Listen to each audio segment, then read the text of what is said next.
आज हम आपको मगध साम्राज्य के बारे में बताएंगे। उत्तर वैदिक सभ्यता के समय जो भारत में राज्यों का उदय हुआ था, उसमें सर्वाधिक शक्तिशाली जो राज्य था वो मगध साम्राज्य था। मगध साम्राज्य जो है आज के बिहार के पटना, गया और शाहाबाद जिले का क्षेत्र है। अर्थात ये जो क्षेत्र है उस समय का मगध साम्राज्य था। उत्तर वैदिक काल में मगध साम्राज्य में 114 से 140 सेंटीमीटर वार्षिक वर्षा होती थी।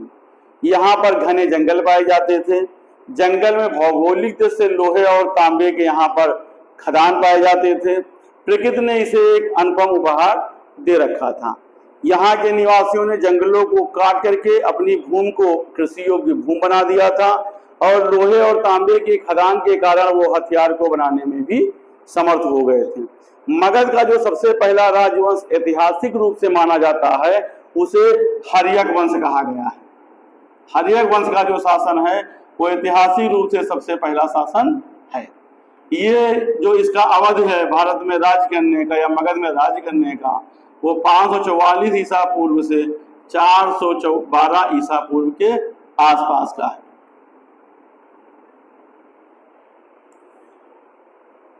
हर्यक वंश को अगर हम हिंदी के भाषा में अगर लाते हैं और इसका संधि विच्छेद करते हैं तो ये हर और अंक शब्द से बना है। हर का अर्थ अगर हिंदी में देखा जाए तो नाग होता है और अंक का जो अर्थ होता है वो गोद होता है। गोद का मतलब है शरीर और शरीर का मतलब है वंश। इसलिए आप हर्यक वंश को अगर माने तो ये नाग वंश है। तो हर्यक वंश को नाग वंश माना गया है। पुराणों के अनुसार मगध पर जो सबसे पहला शासन माना गया है वो वायद्रथ वंश का माना गया है। वायद्रथ वंश, लेकिन ये पुराणों के अनुसार माना गया है, इतिहास के अनुसार नहीं माना गया है। व्राहदत्त नामक राजा ने ही व्राहदत्त वंश की स्थापना की थी और इसी का जो पुत्र था वो जरासंध था, जो महाभारत काल में श्री कृष्ण जी का समकालीन शासक था। तो ऐतिहासिक रूप से जो मगध का हमको इतिहास मिलता है वो हर्यक वंश से ही मिलता है। बौद्ध ग्रंथों द्वारा यहाँ पर मगध का जो सबसे पहला शासक बताया गया है उसे बिंबिसार कहा गया है। बिंबिसार के बारे में ये भी कहा गया है कि हर्यक वंश से पहले यहाँ पर शिशुनाग वंश का शासन था, लेकिन ये बात सही नहीं प्रतीत होती है क्योंकि हर्यक वंश का जो शासक बिंबिसार था उसका पुत्र अजातशत्रु, उसके समय में प्रथम बौद्ध संगीत हुई थी, जबकि द्वितीय बौद्ध संगीत कालाशोक के समय में हुई थी जो कि शिशुनाग वंश का शासक था। इससे यह सिद्ध होता है कि हर्यक वंश जो है वो शिशुनाग वंश से पहले का है। चूंकि जो पुराने इतिहासकारों ने कुछ माना कि नागवंश शिशुनाग वंश पहले था, उसका केवल ये कारण था कि वो कहते थे शिशुनाग, शिशु माने छोटा बालक और नाग, छोटा बालक नाग, छोटा नागवंश इसके बाद बड़ा नागवंश आया होगा, लेकिन ऐसा है नहीं। सबसे पहले हर्यक वंश आया था, फिर यहाँ पर शिशुनाग वंश ने शासन किया था। तो मैंने आपको बताया कि ये हर्यक वंश का सबसे पहला यहाँ शासन हुआ था और हर्यक वंश का जो सबसे पहला यहाँ का राजा था वो था बिंबिसार। अर्थात बिंबिसार ने ही हर्यक वंश की स्थापना की थी। तो सबसे पहले आज हम बिंबिसार का इसमें अध्ययन करते हैं कि हर्यक वंश में बिंबिसार का शासन कैसा था और बिंबिसार के शासन के बारे में हम लोग क्या क्या जानते हैं। तो मगध का जो सबसे पहला ऐतिहासिक राजा मिलता है वो बिंबिसार मिलता है। बिंबिसार के ही शासन को मगध का पहला शासक माना गया है। इतिहासकारों के अनुसार जो बिंबिसार था वो किसी राजघराने का व्यक्ति नहीं था, वो उस समय के लिच्छवियों का सेनापति था। कुछ इतिहासकारों ने इसे ये बताया है कि ये सेनापति था, इसलिए इसका नाम बचपन का सेनीय रखा है। इसलिए बिंबिसार का कहीं कहीं पर नाम सेनीय भी मिलता है, सेनीय।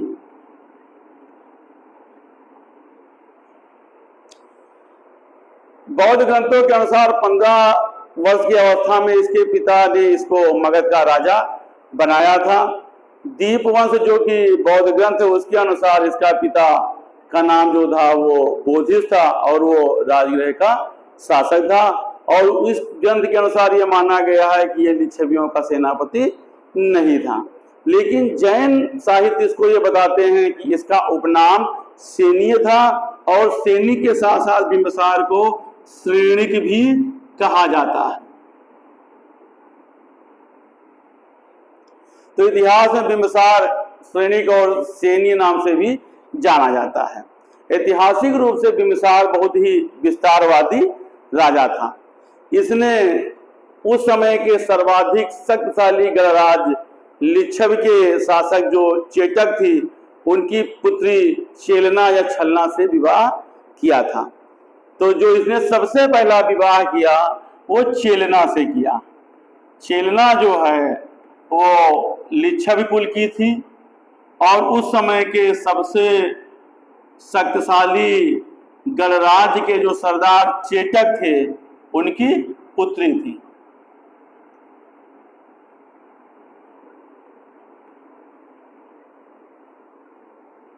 जब बिंबिसार ने चेलेना से विवाह किया, हमने बताया कि वैशाली या जो उनका लिच्छवी कुल था उस समय का बहुत ही शक्तिशाली गणराज्य था, तो उससे विवाह करके बिंबिसार को एक फायदा मिला और वो उत्तरी सीमा से सुरक्षित हो गया। उसके राज्य की जो उत्तरी सीमा थी उससे वो सुरक्षित हो गया, क्योंकि उत्तरी सीमा पर उसका ससुराल हो गया था, इसलिए उधर से उसको आक्रमण का भय नहीं रहा।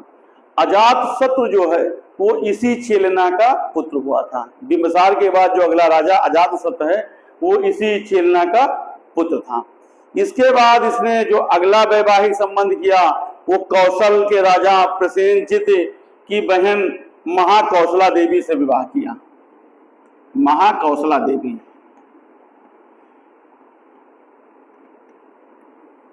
ये प्रसेनजित की बहन थी और कौशल की थी।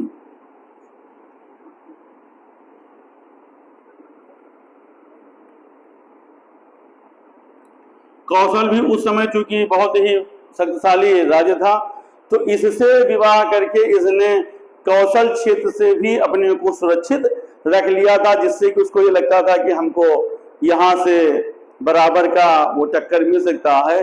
तो उसने कौशल से भी शादी करके इस क्षेत्र को भी अपने सुरक्षित रख लिया था। और दहेज के स्वरूप उसे प्रसेनजित ने उस समय काशी ग्राम दिया था, काशी ग्राम। और हमने आपको पिछले क्लासों में बताया है कि उस समय काशी ग्राम की जो वार्षिक आय थी वो 1 लाख स्वर्ण मुद्राओं के बराबर थी। तो इस संबंध से बिंबिसार ने अपने को कौशल क्षेत्र से भी सुरक्षित रख लिया था। लेकिन कौशल से सुरक्षित होने के साथ साथ उसी समय का जो 4 महाजनपद में एक गणराज्य है वत्स, वो वत्स से भी सुरक्षित हो गया था, जो वत्स हमने आपको उदयन के नाम से बताया था। वत्स से उसको ऐसे सुरक्षा मिल गई क्योंकि जो कौशल का राजा प्रसेनजित था उसकी वत्स के राजा से मित्रता थी, अर्थात दोनों मित्र थे और मित्र की बहन से बिंबिसार ने विवाह किया था, इसलिए उसे प्रसेनजित के साथ साथ वत्स राज्य से भी सुरक्षा मिल गई थी। इसके पश्चात बिंबिसार ने मध्य प्रदेश, जो मद्र होता है, मध्य नहीं मद्र राज्य, यहाँ की राजकुमारी हेमा से विवाह किया था। इस प्रकार उसे मद्र से भी सहयोग मिल गया था। अर्थात आप ये मान सकते हैं कि बिंबिसार ने ऐसे वैवाहिक संबंध स्थापित किए थे जिससे कि मगध साम्राज्य जो है आर्थिक रूप से भी संपन्न हुआ और उसे चारों तरफ से सुरक्षा भी मिल गई थी। महाभग्य जो ग्रंथ है उसके अनुसार ये कहा गया है कि बिंबिसार के 500 रानियां थी। अवंती उस समय मगध का एक जो ऐसा राज्य था जिससे उसे बराबर टक्कर मिलती रहती थी। लेकिन अवंती का जो राजा प्रद्योत था वो बिंबिसार से मैत्री संबंध स्थापित किए था, इसलिए मगध को अवंती से भी बिंबिसार के समय में कोई खतरा नहीं था। प्रद्योत को जब पांड रोग या पीलिया रोग हो जाता है तो उस समय बिंबिसार अपने राज्य वैद्य जीवक को उसके उपचार के लिए भेजता है। बिंबिसार का इसी समय सिंध के जो शासक थे रुद्रयन और गांधार के शासक पुक्कुसात से भी मित्रता रहती है। इतने स्तर से मजबूत होने के कारण मगध साम्राज्य काफी शक्तिशाली स्थिति में आ जाता है और बिंबिसार अंग के शासक ब्रह्मदत्त को पराजित करता है और उसकी हत्या करके अंग के साम्राज्य को भी अपने में मिला लेता है। इस प्रकार से मगध की जो सीमा है वो काफी स्तर तक, काफी दूर तक फैली रहती है।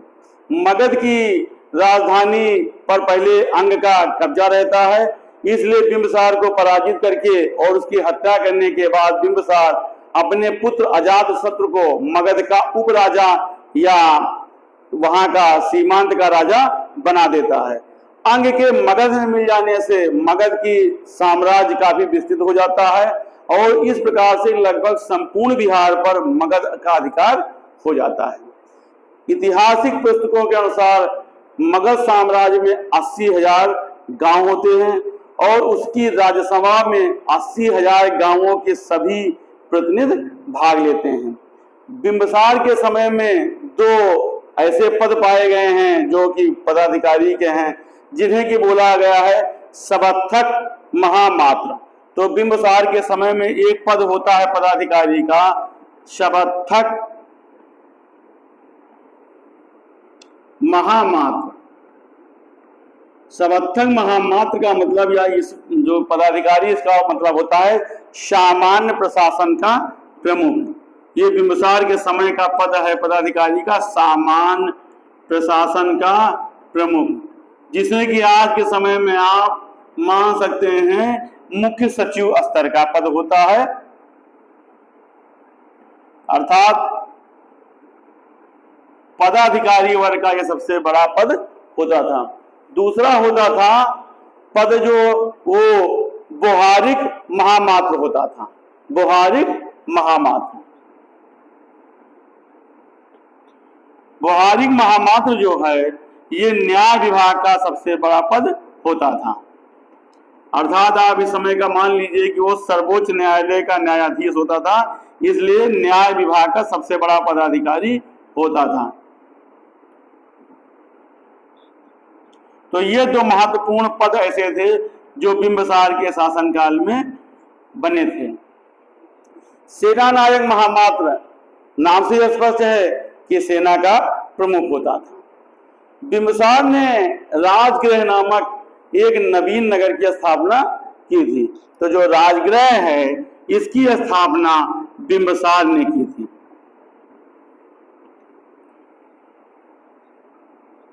ये बिंबिसार के द्वारा स्थापित नगर था राजगृह। मगध की पहली राजधानी राजगीर थी, जिसे कि गिर व्रज भी कहते हैं। ये 5 पहाड़ियों से घिरा हुआ क्षेत्र था। इसके खुले भाग को सामने से दीवार पर से घेर देने के कारण उस समय ये अवैध दुर्ग के रूप में था। बिंबिसार गौतम बुद्ध का समकालीन था और उनका मित्र होने के साथ साथ उनका संरक्षक भी था। बिंबिसार ने गौतम बुद्ध को बेल वन उपहार में दिया था। बेल वन, ये प्रश्न आता है कि बेल वन किसने बुद्ध को उपहार में दिया था? तो ये उपहार में दिया था बिंबिसार ने बुद्ध को।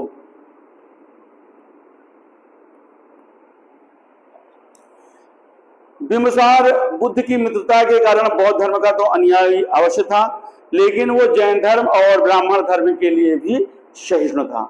बिंबिसार ने उस समय के चंपा के प्रसिद्ध ब्राह्मण सोनदंड को चंपा की संपूर्ण आमदनी दान में दे दिया था। इससे पता चलता है कि वो ब्राह्मण धर्म के लिए भी काफी सहिष्णु था।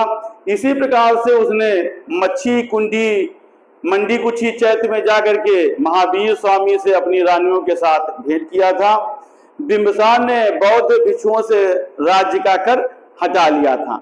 उस समय नदी लागने पर जो कर लिया जाता था, बिंबिसार ने उसको भी बौद्ध भिक्षुओं के लिए माफ कर दिया था।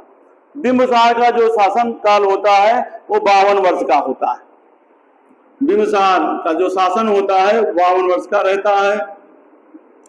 लेकिन बिंबिसार अपने वृद्धावस्था में बहुत ही कष्ट पाता है। इसका जो पुत्र अजातशत्रु होता है वो अत्यंत ही महत्वाकांक्षी होता है और 52 साल के शासन पर वो उब जाता है कि हमको शासन पता नहीं मिलना है कि नहीं, और बिंबिसार काफी वृद्ध हो जाते हैं। तो बिंबिसार को बंदी बना करके कारागार में डाल देता है, जहां पर उसे वो भीषण यातनाएं देता है। जब उसे ये पता चलता है कि बिंबिसार उससे काफी स्नेह रखता था, तो वो हाथ में एक लोहे का मुद्दल लेकर के बिंबिसार की बेड़ियां काटने के लिए दौड़ता है। बिंबिसार उसको लोहे की मुद्दल लेकर के अपनी तरफ आते हुए देख करके कुछ और समझते हैं।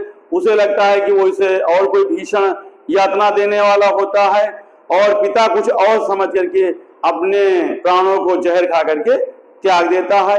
इस प्रकार बिंबिसार का जो है बहुत ही दुखद अंत होता है।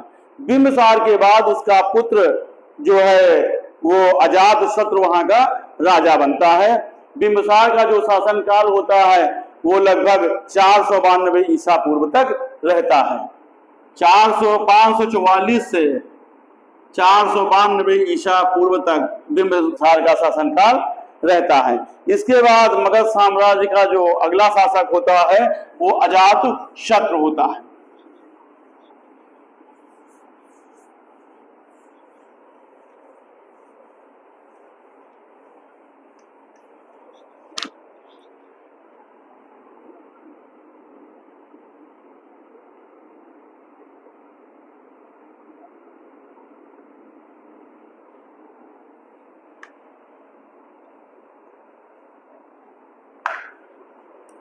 बिंबिसार के बाद उसका पुत्र कुरीक, अजातशत्रु का जो बचपन का नाम होता है वो कुरीक होता है,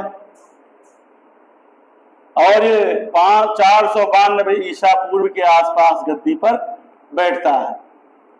ये अपने पिता के शासनकाल में अंग देश का उपराजा होता है। बिंबिसार के मृत्यु के उपरांत अजातशत्रु के शासन प्रारंभ होने पर इसका सबसे जो पहला युद्ध होता है वो कौशल राज्य से होता है। जबकि कौशल उसके विमाता का घर भी होता है, महाकौशला देवी का, लेकिन इसका सबसे पहला जो युद्ध होता है वो कौशल से होता है। चूंकि बिंबिसार की दुखद मृत्यु होती है, बिंबिसार की मृत्यु के पश्चात महाकौशला देवी भी उसके वियोग में अपने प्राणों को त्याग देती हैं, और प्रसेनजित जो कि महाकौशला देवी का भाई होता है वो उससे क्रोधित होकर के मगध से जो काशी ग्राम उसने दहेज में दे रखा होता है उसको वो वापस ले लेता है। अजातशत्रु इसको अपना अपमान समझता है, और यही काशी ग्राम की वापसी कौशल और मगध के बीच युद्ध का कारण बनती है। दोनों राज्यों में दीर्घकालीन संघर्ष होता है, काफी लंबे समय तक संघर्ष चलता है। पहले युद्ध में अजातशत्रु विजयी होता है, प्रसेनजित पराजित हो जाता है और वो श्रावस्ती को भाग जाता है। लेकिन दूसरे युद्ध में अजातशत्रु पराजित होता है और वो प्रसेनजित के द्वारा बंदी बना लिया जाता है।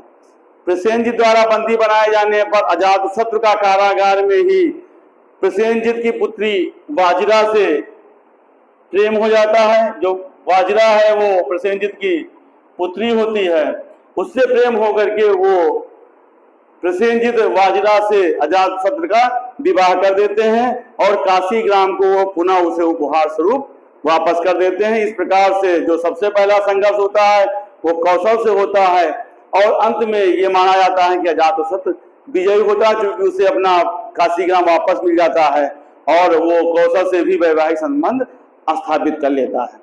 कुछ समय बाद प्रसेनजित को उसका जो मंत्री दीर्घाचरण होता है वो धोखा देता है। जब प्रसेनजित बुद्ध से भेंट करने के लिए जा रहे होते हैं तो वो दीर्घाचरण को राज्य का कार्यभार सौंप देते हैं, लेकिन दीर्घाचरण उसके पुत्र विद्याभा को राजपद और सेना का संचालन दे देता है। विद्याभा ये षड्यंत्र रचता है कि प्रसेनजित के वापसी पर वो उसकी हत्या कर देगा। प्रसेनजित भाग करके राजगीर पहुंचता है, अर्थात मगध साम्राज्य की राजधानी को पहुंचता है अपने जमाई से सहायता मांगने के लिए। लेकिन राज्य का फाटक चूंकि वो रात के समय पहुंचता है बंद रहता है, और इतिहास में मिलता है कि सर्दी के कारण उसकी तबीयत ज्यादा खराब हो जाती है और राज के फाटक पर ही वो अपने प्राण त्याग देता है। अजातशत्रु उसका राजकीय ढंग से अंतिम संस्कार करते हैं और भांजा होने के कारण, भांजा भी होते हैं और जवाई भी होते हैं, क्योंकि महाकोसला देवी उसकी सौतेली माता होती है, तो भांजा भी रहता है और उसका जवाई भी रहता है। उस हिसाब से वो कौशल पर अपना दावा ठोकता है कि अब कौशल मेरा है। बिड्डाभा उसी समय लड़ाई के लिए राप्ती के उस पार गया होता है और वो अपनी सेना के साथ जब वापस लौट रहा होता है तो राप्ती नदी में भयंकर बाढ़ आई होती है, जिसमें बिड्डाभा अपने संपूर्ण सेना के साथ बह जाता है। इस प्रकार से अजातशत्रु का कौशल राज्य पर पूरी तरह से कब्जा हो जाता है। तो ये कौशल का मगध साम्राज्य में कैसे विलय हो जाता है ये हमने बताया। लेकिन इसके साथ ही अजातशत्रु चूंकि महत्वाकांक्षी राजा होता है और वो किसी भी प्रकार से अपनी रिश्तेदारियों का मोह नहीं रखता है, रिश्तेदारी का कोई लिहाज नहीं रखता है। कौशल से संघर्ष के बाद जो अजातशत्रु की अगली नजर जाती है वो वज्रसंघ पर जाती है। वज्रसंघ उस समय का सर्वाधिक शक्तिशाली गणराज्य होता है। बिंबिसार के समय से ही वज्रसंघ उसका रिश्तेदार अवश्य होता है, लेकिन मन मुटाव चलता रहता है वज्रसंघ और मगध के बीच में। इस मन मुटाव को चलता है लेकिन कभी युद्ध नहीं होता है, लेकिन अजातशत्रु इस मन मुटाव को संघर्ष में बदल देता है। वज्रसंघ और मगध के संघर्ष का दो कारण बताया जाता है। पहला कारण जो बताया जाता है वो ये बताया जाता है, जो कुछ धार्मिक या ऐतिहासिक ग्रंथ बताते हैं कि अजातशत्रु के सौतेले भाई हल्ल और बेहल्ल के पास उसके पिता ने अपना हाथी, सेवनाग और रत्नों की एक हार उपहार में दे रखा था। पिता की हत्या के बाद अजातशत्रु उससे इन वस्तुओं को देने को कहता है, लेकिन दोनों भाई उसको ये सेवनाग, हाथी और रत्नों की माला नहीं देना चाहते हैं और वो अपने नाना चेटक के पास भाग जाते हैं। अजातशत्रु चेटक से उन दोनों सौतेले भाइयों को वापस करने को कहता है। चेटक उसकी बात को अस्वीकार कर देता है और अजातशत्रु इससे नाराज होकर के वज्रसंघ के विरुद्ध युद्ध छेड़ देता है। लेकिन जो दूसरा कारण बताया गया है सुमंगल विलासिनी के अनुसार, जो पाली साहित्य है, इसके अनुसार ये है कि गंगा नदी के किनारे पर रत्नों की एक खान होती है, जिससे कि मगध साम्राज्य और लिच्छवी साम्राज्य बराबर की चुंगी या कर लेते हैं।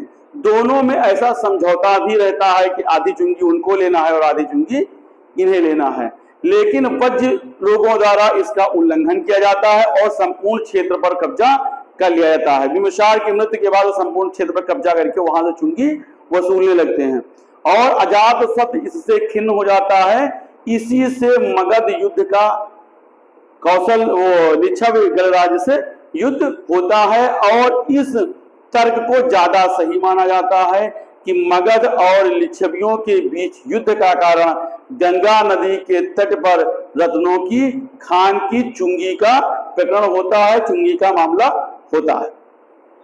लिच्छवी जो उस समय गणराज्य होता है, वहां का जो सरदार होता है चेटक बहुत ही शक्तिशाली होता है। चेटक के समय में लिच्छवी अपने सर्वोच्च शिखर पर होता है। इस युद्ध में चेटक की तरफ से 9 लिच्छवी और 9 मल्लों ने भाग लिया। 9 लिच्छवी और 9 मल्ल, ये लिच्छवियों की तरफ से भाग लेते हैं। इस युद्ध में अजातशत्रु विजयी होता है, लेकिन अजातशत्रु क्या तुरंत विजयी नहीं होता है। यह संघर्ष 16 वर्ष तक चलता है। लिच्छवी से जो उसका संघर्ष चलता है अजातशत्रु का, वो 16 वर्ष तक चलता है। अजातशत्रु लिच्छवियों से जीतने की स्थिति में नहीं आता है, तब वो अपने मंत्री वस्कार और सुनीद्र को भेज करके लिच्छवी गणराज्य में फूट डलाता है। ये रास्ता उसको उस समय के बौद्ध धर्म के प्रवर्तक गौतम बुद्ध जी बताते हैं। लिच्छवियों से युद्ध न जीतने की स्थिति में वो गौतम बुद्ध से सलाह लेने जाता है कि हम इनको कैसे हराएं। तब बुद्ध बताते हैं कि उनसे युद्ध में जीतना मुश्किल है क्योंकि वो सरदारों का समूह है जिसमें सभी सरदार सम्मिलित होकर के युद्ध को लड़ते हैं, इसलिए सबसे पहले उसमें आपसी भेद नीति को या फूट को डालना आवश्यक है। गौतम बुद्ध से प्रेरणा लेकर के अजातशत्रु अपने ब्राह्मण मंत्री वत्सकार और सुनीद्र को भेजता है। जो इसका मंत्री होता है वो वत्सकार और सुनीद्र होता है। इन दोनों मंत्रियों को ये लिच्छवियों के पास भेजता है। ये दोनों जाकर के लिच्छवियों से कहते हैं कि अजातशत्रु ने उसकी बहुत ही बेइज्जती किया है, बहुत अपमानित किया है, उसे देश निकाला दे दिया है, इसलिए वह उनके बीच में शामिल होने आया है। वहां पर ये उनमें मिक्स हो जाता है, घुल मिल जाता है और भेद नीति लगाता है। सरदारों को सिखाता है कि तुम्हारे को अपने अधिकार से ज्यादा मांगना चाहिए, तुमको अपना अधिकार कम मिला है, और सरदार लोग आपस में ही जो है भेद नीति का शिकार हो जाते हैं। उसके प्रभाव में लिच्छवी सरदार आ जाते हैं और प्रत्येक सरदार अपने को एक दूसरे से श्रेष्ठ समझने लगते हैं। प्रत्येक सरदार अपने जायज मांग से ज्यादा हिस्सा अपना मांगने लगता है। वज्र संघ की जब पहले बैठक होती थी तो सभी सरदार सामूहिक रूप से शामिल होकर के निष्कर्ष निकालते थे, लेकिन अब जब बैठकें होती हैं तो उसमें सामूहिक रूप से सरदार या सैनिक अभ्यास के लिए सरदार या न्याय सभा के लिए सरदार भाग नहीं लेते हैं, धीरे धीरे वो छोड़ देते हैं। इस प्रकार से सरदारों में आपसी फूट हो जाती है। अवसर पा करके वत्सकार और सुनीद्र अजातशत्रु को यह संदेशा भेजते हैं कि आपने जिस काम के लिए हमको यहाँ पर भेजा था वो काम मैंने कर दिया है, अर्थात लिच्छवियों में फूट डाल दिया है। वत्सकार के द्वारा संदेशा पाने पर अजातशत्रु लिच्छवियों पर आक्रमण कर देता है। चूंकि उधर आपस की फूट रहती है, इसके कारण वो लिच्छवी सामूहिक रूप से युद्ध नहीं लड़ पाते हैं। लेकिन इसके साथ ही अजातशत्रु इस युद्ध में दो प्रलयंकारी भयंकर हथियारों का भी इस्तेमाल करता है। इस युद्ध में जो सबसे पहला हथियार होता है वो वज्र संघ की सेनाओं पर वो बड़े बड़े पत्थरों को फेंकता है। एक हथियार ऐसा होता है जिसके द्वारा बड़े बड़े पत्थरों को वज्र संघ की सेनाओं पर फेंकवाता है। आप इन हथियारों को अगर आप याद करें तो आपको मैं हथियार बता रहा हूँ, आपके दिमाग में आ गया होगा कि जब बाहुबली आपने मूवी देखी होगी तो उसमें देखिए कि वो पत्थरों को बड़े बड़े टुकड़े फेंकता है। यही हथियार अजातशत्रु इस्तेमाल उस युद्ध में करता है, जिसे कि बोलते हैं महाशिला कंटक। इसलिए जो बाहुबली पिक्चर में ये हथियार इस्तेमाल हुआ है, जो बड़े बड़े पत्थर फेंके गए हैं, उसका नाम क्या था? महाशिला कंटक। इसके अंतर्गत बड़े बड़े पत्थरों को वज्र संघियों की सेनाओं पर फेंका जाता है, जिससे कि उसकी सेना का सर्वनाश हो जाता है। इसी में दूसरा एक और हथियार अजातशत्रु द्वारा प्रयोग होता है, जिसमें कि उस रथ के आगे एक बड़ी सी गदा बंधी रहती है और उसके चारों तरफ कई बड़े बड़े धारदार चाकू जैसे हथियार रहते हैं, जो कि युद्ध भूमि में जाते हैं और चाकू वाले हथियार घूमते हुए सेना को गाजर मूली की तरह काट देते हैं। ये भी हथियार आपने उस मूवी में देखी होगी और इस हथियार को बोलते हैं रथ मूसल। तो ये दोनों हथियार के द्वारा, महाशिला कंटक और रथ मूसल के प्रयोग के द्वारा और वत्सकार के द्वारा लगाए गए भेद नीति के द्वारा वज्र सिंह की सेनाएं बड़ी कमजोर स्थिति में आ जाती हैं और उन सेनाओं का सर्वनाश हो जाता है। तो ये आपको जो महाशिला कंटक और रथ मूसल, जिसके में कि लिच्छवियों पर बड़े बड़े पत्थरों को फेंक करके सेना का विनाश किया गया था, और रथ मूसल में जिसके आगे विशालकाय गदा बंधी थी और उसके चारों तरफ धारदार हथियार लगे थे, जो लिच्छवियों की सेना को गाजर मूली की तरह काट करके व्यापक नरसंहार मचाते हैं। ये दोनों हथियार वास्तविक रूप से 2800 साल पहले मगध साम्राज्य के शासक अजातशत्रु ने लिच्छवी गणराज्य के विरुद्ध प्रयोग किया था, ना कि बाहुबली पिक्चर में दिखाई गई। इसलिए आप समझिए कि बाहुबली पिक्चर में जो दो हथियार उठाए गए हैं वो अजातशत्रु के हथियार उठा करके उसमें प्रयोग किया गया। वास्तविक रूप से इन हथियारों का प्रयोग हुआ है, पिक्चर के हिसाब से नहीं प्रयोग हुआ है, और इनका प्रयोग अजातशत्रु ने लिच्छवियों के सर्वनाश के लिए किया था, जिसे कि महाशिला कंटक और रथ मूसल कहते हैं। ये युद्ध 16 वर्ष तक चलता है। इस युद्ध में लिच्छवी और मल्लों को पराजित करके अजातशत्रु की जो सीमा होती है वो हिमालय की तलहटी से पूर्वी उत्तर प्रदेश की सीमा तक हो जाती है। इस युद्ध से एक और बात तथ्य उभर करके आती है। गौतम बुद्ध जो कि अहिंसा के बहुत बड़े समर्थक होते हैं, हिंसा के बहुत बड़े विरोधी होते हैं, लेकिन लिच्छवियों के सर्वनाश के लिए वो अजातशत्रु को उपाय बताते हैं कि वहां पर भेद करो, जबकि अगर वो चाहते तो वो युद्ध नहीं हो सकता था। लेकिन वो युद्ध की नीति बता करके लिच्छवियों का व्यापक नरसंहार कराते हैं।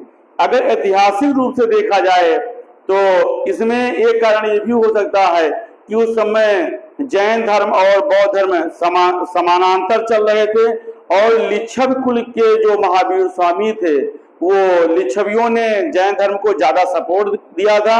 इसलिए ऐसा हो सकता है कि गौतम बुद्ध ने उनके द्वारा दिए गए जैन धर्म के ज्यादा सपोर्ट को देखते हुए भी उनका सर्वनाश अजातशत्रु के द्वारा कराया हो। इस पर भी एक प्रश्न चिन्ह लग सकता है। लिच्छवियों के सर्वनाश के बाद मगध का जो केवल एक प्रतिद्वंदी राज्य बनता है वो बचता है अवंती। मध्यम निकाय के अनुसार राजगृह को सुरक्षित करने के लिए अजातशत्रु उसका दुर्गीकरण कराता है। अजातशत्रु की जो कन्या होती है पद्मावती, उसका विवाह वो वत्सराज उदयन के साथ करता है। इस विवाह से अजातशत्रु को उदयन जैसा एक मित्र मिल जाता है और अभी आपको बताएं कि उदयन की मित्रता से भी अजातशत्रु अवंती से भी जो है सुरक्षित हो जाता है, क्योंकि उदयन और अवंती के शासकों की आपस में मित्रता रहती है और उदयन दोनों राज्य के बीच में एक सुलहकार की भूमिका में आ जाता है। इस प्रकार से मगध जो है उज्जैन या अवंती राज्य से भी सुरक्षित हो जाता है। अजातशत्रु की अगर धार्मिक नीति पर जाएं तो वो पहले जैन धर्म से प्रभावित था, लेकिन बाद में वो बौद्ध बन जाता है। अजातशत्रु और महात्मा बुद्ध की भेंट को भरहुत की मूर्तियों में दिखाया गया है। भरहुत स्तूप की एक वेदिका में अजातशत्रु को भगवान बुद्ध की वंदना करते हुए दिखाया गया है। अजातशत्रु के 8वें शासनकाल के 8वें वर्ष में बुद्ध का महानिर्वाण हुआ था। अजातशत्रु के 8वें शासन वर्ष में बुद्ध का महानिर्वाण हुआ था।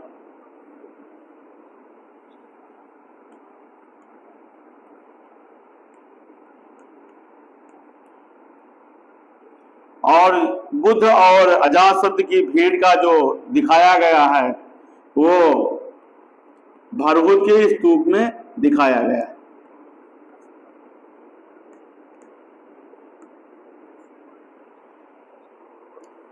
अजातशत्रु ने ही अपने शासनकाल में जो बुद्ध के शरीर के अंतिम भस्म के 8 खंड हुए थे उसमें से अजातशत्रु ने भी अपना हिस्सा लिया था और उसे राजगृह में स्थापित करा करके उसने वहां पर स्तूप बनवाया था। उसने बुद्ध की अस्थियों या अवशेषों को समाधिस्थ किया था। अजातशत्रु के ही शासन काल में राजगृह में सप्तपर्णी गुफा में प्रथम बौद्ध संगीत हुई थी। तो प्रथम जो बौद्ध संगीत हुई थी वो अजातशत्रु के समय में हुई थी और राजगृह में हुई थी, सप्तपर्णी गुफा में हुई थी।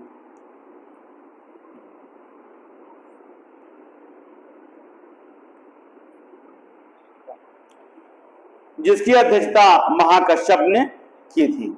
ये अजातशत्रु के समय सबसे पहली संगीत हुई थी और इसी में बौद्ध धर्म के बुद्ध की शिक्षाओं के सुत्त पिटक और विनय पिटक को विभाजित किया गया था।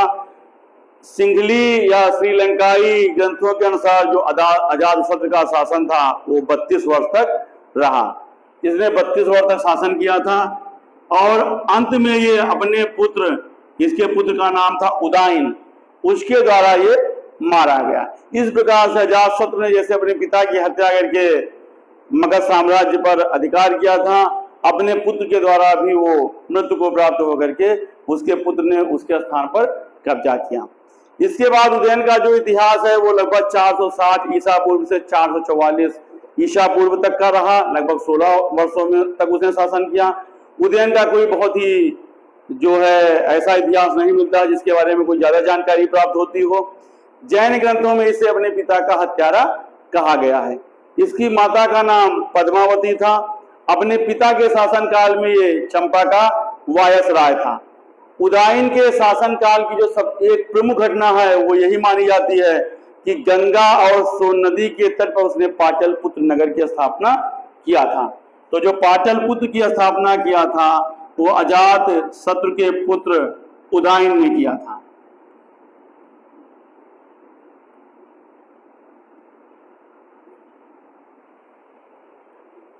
और इसने राजगृह से पाटलिपुत्र को अपनी राजधानी बनाया था। उदयन जैन मतावलंबी था। एक दिन जब ये अपने गुरु के पास बैठ करके उनके उपदेशों को सुन रहा था तो किसी व्यक्ति ने उसके छुरा मार करके हत्या कर दी थी। संभवतः ये उस समय के अवंती के राजा पालक द्वारा भेजा हुआ कोई गुप्तचर था। उदयन के बाद हर्यक वंश में अनिरुद्ध, हुंजक, नागदशक ने राज्य किया, लेकिन तीनों ही अपने पिता के हत्यारे रहे। इस प्रकार से जो हर्यक वंश था वो लगभग पितृहंता वंश कहा जाता है। इस वंश का जो सबसे अंतिम शासक था वो दर्शक था। इसके साथ ही इस वंश का अस्तित्व समाप्त हो गया और शैशनाग वंश ने इस पर शासन किया। तो जो अगला वंश आता है वो आता है शैशनाग वंश, जिसको कि हमने बताया है छोटा बालक नागवंश। शैशनाग वंश हर्यक वंश के बाद का शासन रहा है, लेकिन इसका कोई बहुत बड़ा इतिहास नहीं मिलता है। संक्षिप्त इतिहास ऐतिहासिक पुस्तकों में प्राप्त होता है। शैशनाग नागवंश से संबंधित ही वंश था। महावंश टीका के अनुसार लिच्छवी राजा की एक वैश्या पत्नी थी, उसका पुत्र था शैशनाग, लेकिन पुराण इसे क्षत्रिय बताते हैं। पुराणों का कथन इसलिए सही प्रतीत होता है कि अगर ये किसी वैश्या का पुत्र होता तो उस समय के रूढ़वादी ब्राह्मण उसे अपना शासक स्वीकार न करते। शैशनाग अंतिम जो हर्यक शासक थे, नागदशक या दर्शक, उनका प्रधान सेनापति था। शैशनाग ने अपने समय में गिर ब्रज के अलावा वैशाली को भी अपनी राजधानी बनाया था। शैशनाग के बाद यहाँ का जो शासक बना वो कालाशोक बना। तो शैशनाग वंश का जो सबसे पहला शासक था वो शिशुनाग था, जिसका हमने आपको बताया। और इसने केवल इसके समय की एक उपलब्धि थी कि इसने वैशाली को मगध की राजधानी बनाया था।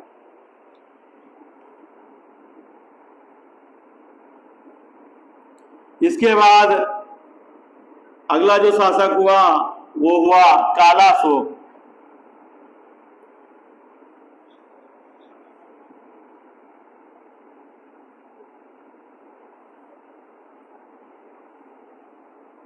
कालाशोक जो है वो शैशनाग का पुत्र था। इसने अपनी राजधानी को पुनः कई बार इसमें राजधानी परिवर्तन हुआ, इसने पुनः पाटलिपुत्र बना दिया था। लेकिन पाटलिपुत्र इसके बाद बनाने के बाद मगध की मतलब पूरी तरह से अस्थायी राजधानी बन गई थी। तो पाटलिपुत्र इसके द्वारा बनाई गई राजधानी थी और इसके बाद से अस्थायी राजधानी बन गई थी।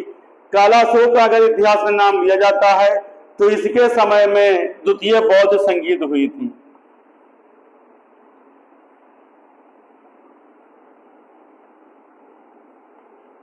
इसकी उपलब्धियों में यही माना जाता है कि द्वितीय बौद्ध संगीत जो है वह कालाशोक के शासन काल में हुई थी। वैशाली के कुसुमपुर में हुई थी, कुसुम बिहार में,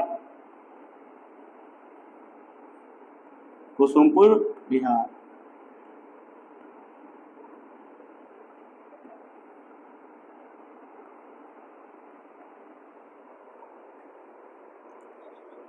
इसी के शासनकाल में जो द्वितीय बौद्ध संगीत हुई थी, यहीं पर बौद्ध धर्म स्थाविर और महासांतिक संप्रदाय में बट गया था। बाणभट्ट के द्वारा लिखित हर्षचरित्र के अनुसार इसकी हत्या नगर में घूमते समय किसी व्यक्ति ने इसके गले में छुरा मार करके की थी। कालासो को काकवर्ण भी कहा गया है। जिस व्यक्ति ने इसकी हत्या किया, ये माना जाता है कि वो महापद्म नंद था। वो इसकी हत्या करने के बाद अप्रत्यक्ष रूप से मगध का शासक बना। ऐतिहासिक रूप से नंदीवर्धन इस वंश का सबसे अंतिम शासक था। इसके बाद जो मगध साम्राज्य वंश आता है वो आता है नंद वंश। हमने आपको बताया कि कालाशोक या काकवर्ण की हत्या के बाद, जिसमें कि महापद्मनंद का नाम आता है, उसने हत्या किया था, तो उसने नंद वंश की स्थापना की थी। तो इस वंश का जो संस्थापक था वो था महापद्मनंद।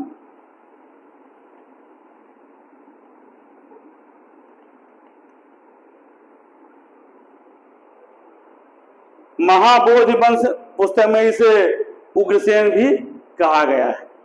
पुराणों का कहना है कि जो नंदीवर्धन, जो कि शिशुनाग वंश का अंतिम शासक था, उसकी शूद्र वर्ग की पत्नी से उत्पन्न पुत्र था, जबकि जैन ग्रंथों के अनुसार इसे नंदीवर्धन की वास्तविक पत्नी और उसका एक प्रेमी नाई था, उसका ये पुत्र था।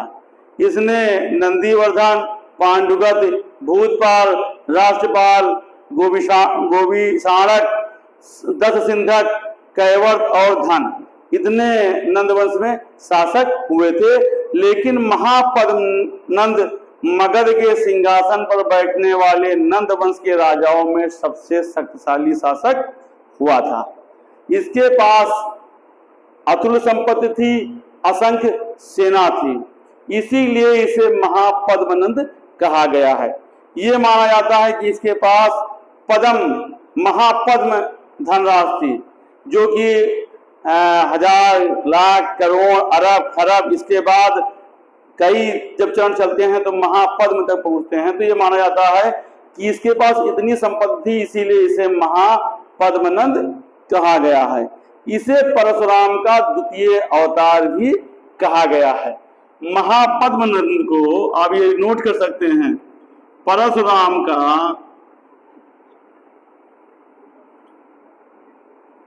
द्वितीय अवतार भी बोला गया है।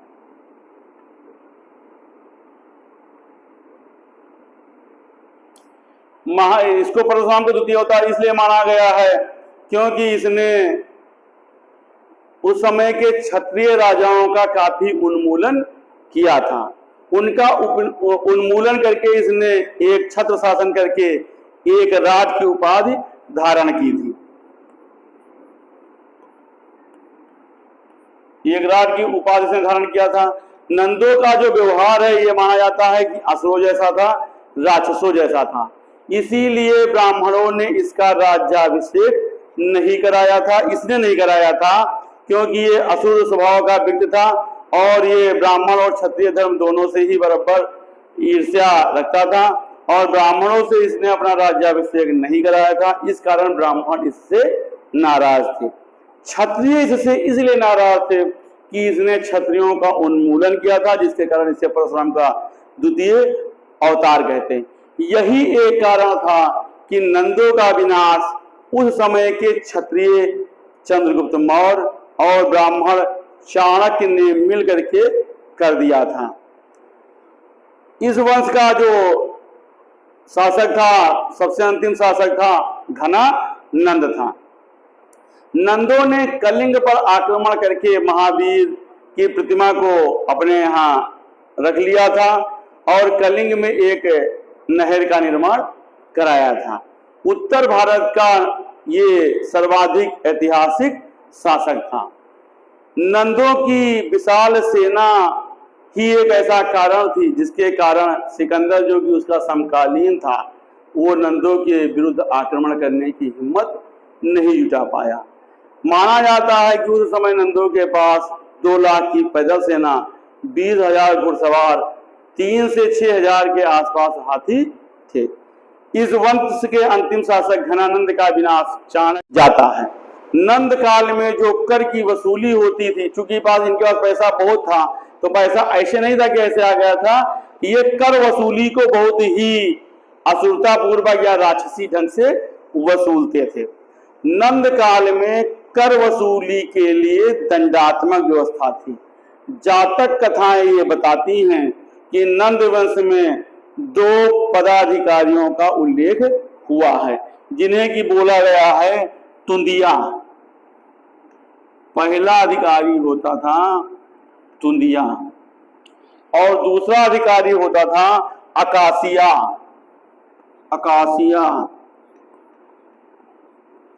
तो नंद वंश में इन 2 पदाधिकारियों का उल्लेख मिलता है, तुंदिया और अकासिया का। ये लोग कर वसूली का काम करते थे और ये लोगों को पीट करके, उनको पेड़ से बांध करके, उनकी संपत्ति को जब्त करके कर वसूली का काम करते थे।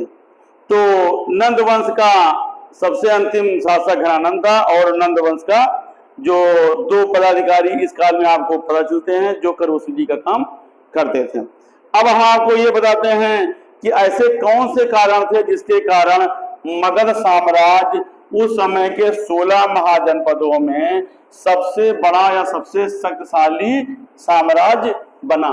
ऐसी कौन सी खूबी थी जिसके कारण ये सफल हुआ? तो इसकी सफलता का जो कारण था, राज्य तो उस समय कई थे लेकिन ये क्यों सफल हुआ, तो सफलता का जो इसका कारण था वो निम्न था।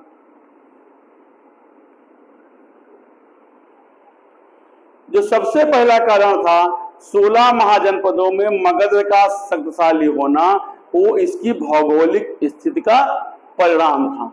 तो इसका जो सबसे पहला कारण था, मैं पॉइंट नोट करता हूं, बाकी आप बात सुनिएगा, भौगोलिक स्थिति थी।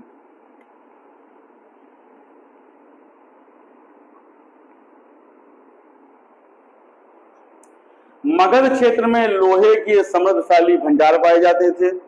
मगध की जो प्रारंभिक राजधानी थी राजगीर थी, यहाँ पर लोहे की खानें थी। लोहे की खानों के कारण वे लोहे के प्रयोगशाली हथियार बना सकते थे। यही लोहे के हथियार बना करके उन्होंने उस समय अजातशत्रु ने वज्रसंघ पर विजय पाई थी, जिसको कि हमने आपको बताया कि महाशिलाकंटक और रथमूसल, ये केवल इनके लोहे के भंडार होने का कारण ही ऐसा संभव हो सका था। इसी प्रकार की लोहे की खानें अवंती में मिलती हैं। अवंती और मगध की आपस में ज्यादा दूरी नहीं थी, इसीलिए दोनों के पास लोहे के खदान थे, लोहे के हथियार। अवंती में भी लोहे की खानें पाए जाने के कारण यहाँ पर 500 शताब्दी ईसा पूर्व के आसपास लोहा गलाने और गला करके ढालने का काम होता था। अवंती के भी जो लोहार थे वो अच्छे किस्म के हथियार बना लेते थे। यही एक कारण था कि अवंती और मगध में हर समय कड़ा संघर्ष चलता रहा और मगध को अवंती या उज्जैन पर कब्जा करने में लगभग 100 वर्ष का समय लगा। तो ये भौगोलिक कारण था जिसके कारण मगध साम्राज्य की सफलता में ये एक बिंदु था। दूसरा जो बिंदु था वो इसकी राजधानी थी।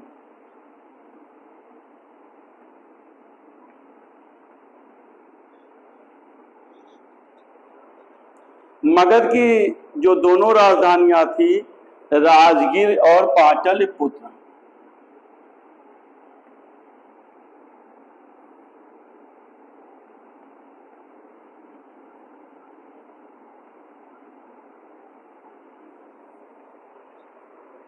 राजगीर और पाटलिपुत्र थी, जिसमें राजगीर जो थी वो 5 पहाड़ियों से घिरा हुआ क्षेत्र था। 5 पहाड़ियों से घिरा होने के कारण इसकी स्थिति लगभग अभेद दुर्ग जैसी थी, जिसे तोड़ना शत्रुओं के लिए आसान काम नहीं था। इसी प्रकार से जो पाटलिपुत्र थी वो गंगा, गंडक और सोन नदी के संगम पर था। पाटलिपुत्र से थोड़ी दूर पर घाघरा नदी घाटी जो है वो भी गंगा से मिलती थी। इस तरह से पाटलिपुत्र जो था वो चारों तरफ से जल से घिरा हुआ था।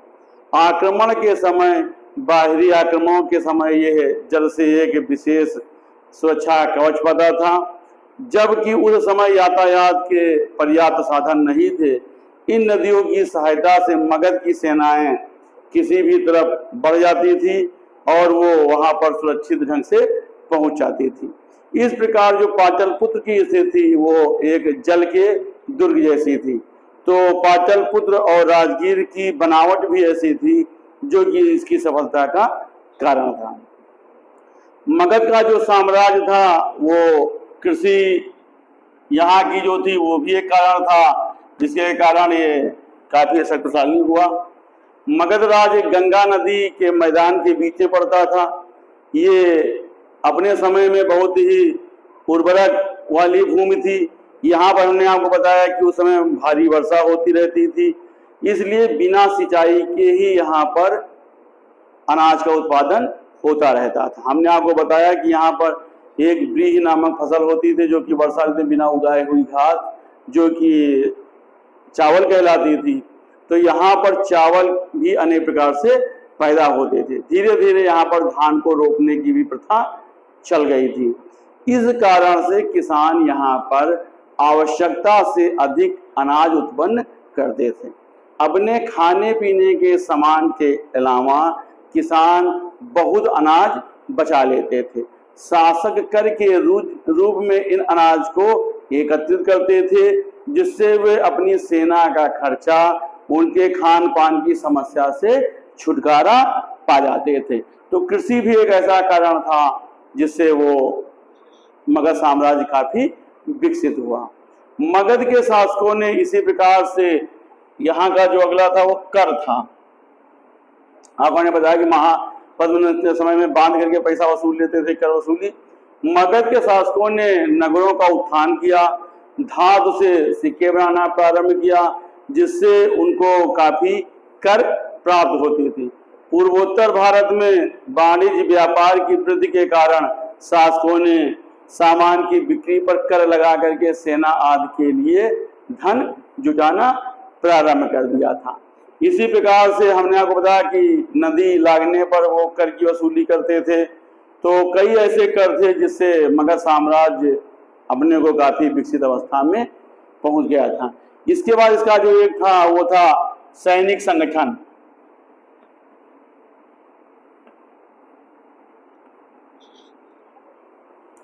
सैनिक संगठन के मामले में मगध साम्राज्य को कुछ विशेष सुविधाएं हासिल थी। भारतीय राजा घोड़े और रथ के प्रयोग से भली भांति परिचित थे। संभवतः मगध ही एक ऐसा राज्य था जो इन दोनों चीजों से विशेष रूप से परिचित था, रथ और घोड़े से। इसने अपने पड़ोसियों के जो विरुद्ध है इन दो के अलावा एक तीसरे चीज का भी प्रयोग किया। लगभग रथ और घोड़े से थोड़ा बहुत सब राज्य परिचित रहे होंगे, लेकिन इसने हाथियों का प्रयोग बड़े ही पैमाने पर किया। जबकि देश में उस समय अच्छे रास्ते नहीं थे, अच्छी सुविधाएं नहीं थी, तो देश के पूर्वांचल से जो मगध के शासक थे उनके पास हाथी पहुंचते थे। हाथियों की सहायता से वो शत्रुओं के दुर्ग पर आक्रमण कर लेते थे। सड़कों पर हाथियों की वजह से यातायात का व्यवस्था बनी रहती थी, अर्थात जहां पर यातायात की अच्छी व्यवस्था नहीं थी वहां पर भी हाथी चले जाते थे। यातायात की सुविधाओं से रहित प्रदेशों में, कछारी क्षेत्रों में हाथियों का इस्तेमाल बाखूबी वो करना जानते थे। इसलिए हाथी या सैनिक रूप से भी मगध काफी प्रस्फुट था, काफी संपन्न था। मगध का जो साम्राज्य था वो रूढ़ विरोधी था। कट्टर ब्राह्मण यहाँ पर बसे हुए थे जो मगध के लोगों को निम्न समझते थे। लेकिन वैदिक काल में लोगों का जब यहाँ आगमन हुआ तो कई जातियों का आपस में सम्मिश्रण हुआ। इसीलिए इस क्षेत्र का वैदिकीकरण सबसे बाद को हुआ। सबसे पहले से जो वैदिक प्रभाव में आए थे और मगध में बाद में हुआ, तो मगध के लोगों में वैदिक सभ्यता के प्रति उत्साह ज्यादा था। उत्साह ज्यादा था तो उनके अंदर विस्तार की भावना भी उत्साहित करती थी कि हमको विस्तार भी अपने क्षेत्र का करना है। यही सब ऐसे कारण थे जिससे मगध दूसरे राज्यों को हराने में सक्षम हुआ और भारत में प्रथम साम्राज्य स्थापित करने में मगध को सफलता मिली। इसी प्रकार से जो मगध का जो तीसरा अगला वो था वो वैवाहिक संबंध थे कि जब अन्य राज्य अपने डेवलपमेंट के लिए लड़ रहे थे उस समय बिंबिसार ने वैवाहिक संबंध से कौशल और बज्रसंग, मद्र आदि क्षेत्रों से काफी वैवाहिक संबंध स्थापित करके अपने लिए सपोर्ट हासिल किया था। तो मगध साम्राज्य की सफलता के ये सब ऐसे कारण थे कि जब उत्तर वैदिक काल में अन्य साम्राज्य या अन्य राज्य अपने को विकसित होने की कोशिश कर रहे थे, उस समय तक मगध साम्राज्य पूरी तरह से विकसित हो चुका था। तो ये हमने आपको मगध साम्राज्य का इतिहास बताया है। इसके बाद हम आपको अगले वीडियो में ईरानी या हखामनी या पारसी, जो भी आप समझ लें, 3 आक्रमण, लेकिन एक ही आक्रमण है, ईरानी, पारसी या हखामनी, उस आक्रमण के बारे में बताएंगे जो कि भारत में सबसे पहला आक्रमण था। धन्यवाद।